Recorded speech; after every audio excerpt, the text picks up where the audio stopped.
3 Maccabees, chapter 3. On discovering this, so incensed was the wicked king that he no longer confined his rage to the Jews in Alexandria.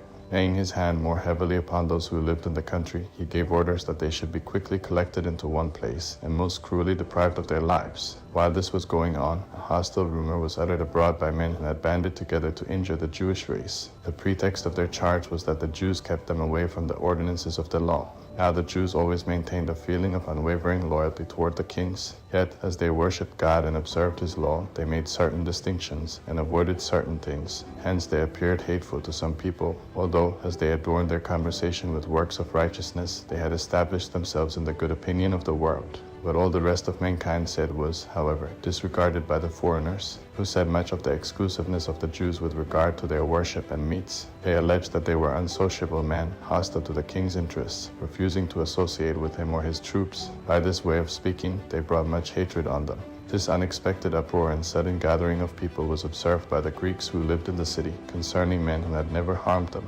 Yet to aid them was not in their power, since all was oppression around, but they encouraged them in their troubles, and expected a favorable turn of affairs. He who knows all things will not, they said, disregard so great a people. Some of the neighbors, friends, and business associates of the Jews even called them secretly to an interview, pledged them their assistance, and promised to do their very utmost for them.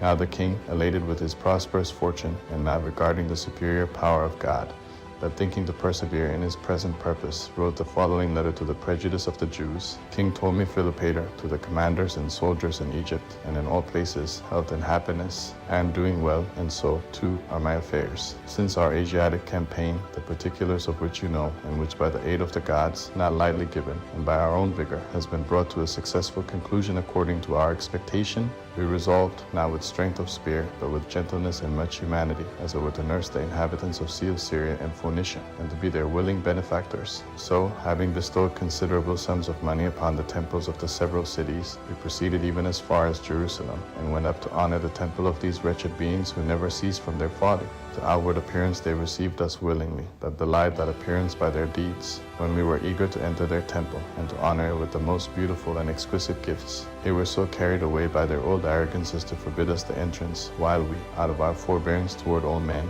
refrained from exercising our power upon them.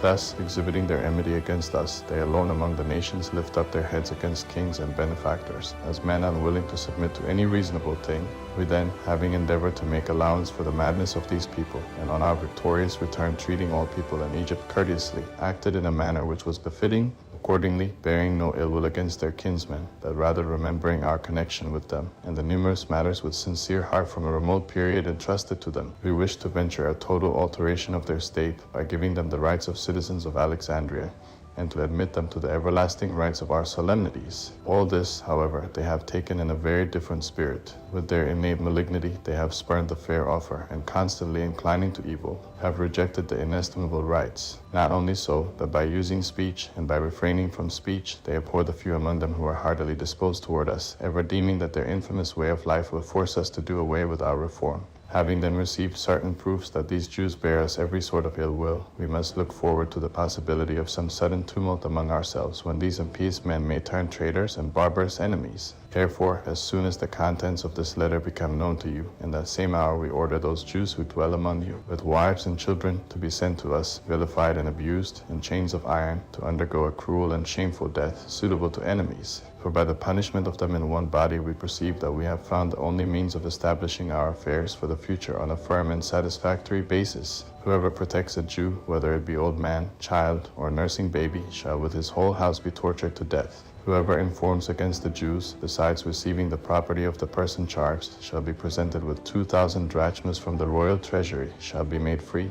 and shall be crowned. Whatever place shelters a Jew shall be made unapproachable, and shall be put under the ban of fire, and be forever rendered useless to every living being for all time to come. The king's letter was written in the above form.